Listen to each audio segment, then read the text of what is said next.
So, got up at 5 in the morning. It was -15. Drove to the airport, spent 4.5 hours on a plane, got to Morocco. Stoked about my new clubs. Couldn't wait to get them on the driving range. Thank you, Callaway, for those. Yeah, I know it's a bit of an old man's club, but I'm a bit of an old man. Wanted to talk to you today about these guys. You know that bit, this joint between your arm and your hand? Because there's so many things out there and who knows what's right. Is there a right and a wrong? Going to tell you about that in a minute, but not in this minute. I'm going to come back tomorrow when the sun's out and talk to you then.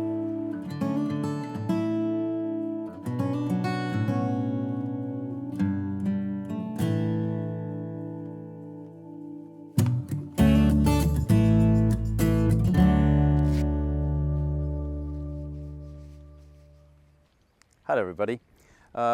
Vasco Carvalho Diaz wrote a comment last week asking me to explain a little bit about the wrists. I hope I pronounced your name correctly there, Vasco. The wrist is a very individual thing. I think well, similar to the whole golf swing, really. You know, everybody's a little bit different. Depending on your grip and your swing style, you're going to have different positions with the wrist. So I wouldn't say that there's really just one wrist action which is a fix for everybody, but it's got to be kind of passed on by your swing. If you think about, first of all, you know, different body movements, they're going to affect the swing and they're going to affect the wrist angle. And I think a lot of times colleagues will tend to put a lot of worth and a lot of attention to a grip, where I think that might be the wrong way around.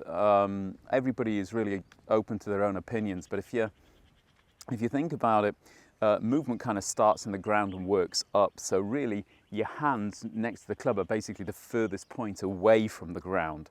I know that a lot of logic goes from the club face is the most important thing, and then the club shaft, and then the third most important thing must be the way that you actually hold the club.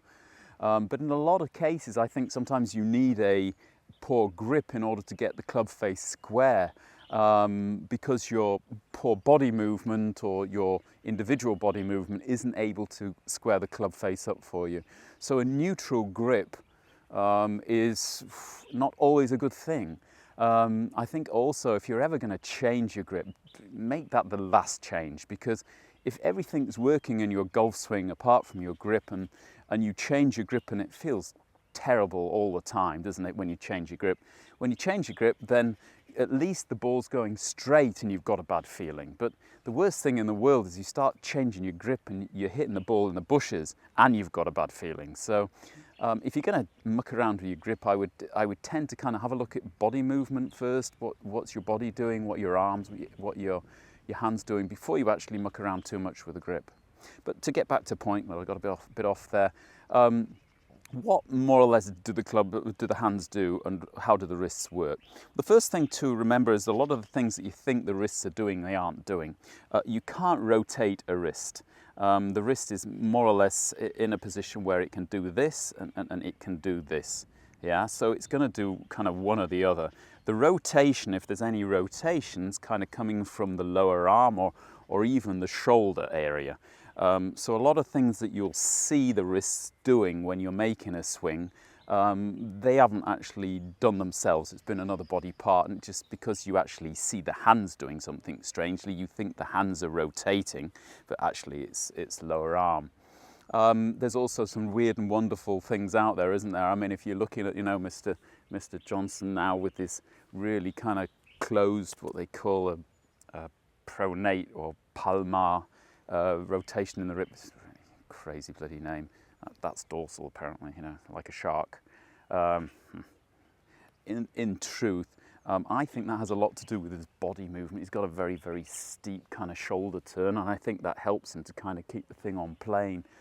Also, it gets the club face a little bit close, makes it really strong, and he's kind of pulling his hand so far ahead of the club face. You know, if he had a more kind of a neutral wrist position at the top of the swing, he'd probably be knocking it off the planet to the right. So don't, whatever you do, get kind of into, I've got to do it right. I think I'm going to try and do this in all my teaching on YouTube, is try to get you away from thinking about right and wrong and get you more into thinking about, does it work? And if it works, then it's right. So if we look at the grip, maybe that's the first starting point to understand how the wrists actually work. So if you just have a look down here, you can see that the way I grip the golf club will have obviously an influence on how my wrists work with one another. If you go to kind of extremes and kind of turn the hands outwards, there's no real way that they can kind of work together in any kind of decent way. And if you grip it in a neutral way, which I tend to teach my students to actually kind of hold it or pick it up a bit like they were picking up a suitcase, and the left thumb just kind of goes down the right center of the shaft, and then they put the right hand on, and the right hand basically covers the left thumb, so you've got right thumb on left thumb. If you look at the kind of the back of my hands there, sorry, I just got a little bit out of focus. If you look at the back of my hands, you can see that I use a so-called Varden grip. It's kind of overlapping. You can kind of stick it in the middle, kind of this interlocking grip, and really you could also do a kind of a baseball grip, kind of two-handed grip. I don't think there's really a right or a wrong there either, so it's whatever feels better for you. So if we come back down, you can actually see that when I grip correctly, if I just let go of the golf club here, we get a thing that I think it was Dennis Pugh originally called the butterfly. It's as if your hands are a butterfly. They're actually at different angles, because obviously when your hands hang from your shoulders, they don't hang at the side of your body as you might imagine. They hang slightly kind of turned inside, so almost at a 45-degree angle to one another. And that means that when they hinge differently. The right hand is kind of coming back as if it was just hinging directly back, and as if I was going to give the golf ball a slap here. And the left hand, on the contrary, is kind of tipping along the line of the left thumb, as if I were kind of tipping a glass of whiskey into my mouth. So as I start the club back, I'm not doing anything with the wrists, and then it's just as the hip starts to turn, the left hip starts to turn, that I'll start to kind of hinge the right wrist back and let the right elbow bend and the right shoulder rotate, and that will help to pull the club and the arm up and without making a serious change in the shaft plane. So if you look at it from this kind of angle, you can actually see how the butterfly, so to speak, is working. The left wrist is just basically tilting or hinging up as if I had my whiskey glass, and the right wrist is kind of twisting. Twisting, it's not twisting at all. It's basically opening backwards as if I was going to give the ball a slap or throw a stone. And then that's all more or less finished by kind of chest height, and then it's just the arms and the club going back over my right shoulder and the left arm being pulled up to my chin, and that gives me this kind of straight left wrist. Again, if I get a little bit steep, I'm going to tend to kind of hood the club a little bit and get the left wrist going back like Dustin Johnson, and if I get a little bit flat, it's probably likely that my wrist will hinge up and I'll get a little bit dorsal on it. The right elbow will kind of get out. So if you've got a bit of a flying right elbow, rather than looking at your elbow, look at your shoulder plane.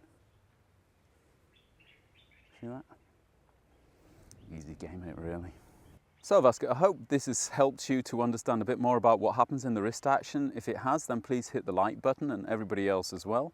If it hasn't, then post another comment down below and I'll get back to you as soon as possible. If you like this series of videos, please hit the subscribe button. That helps me to get back and see you a little bit more often. Won't be long, I'll see you soon.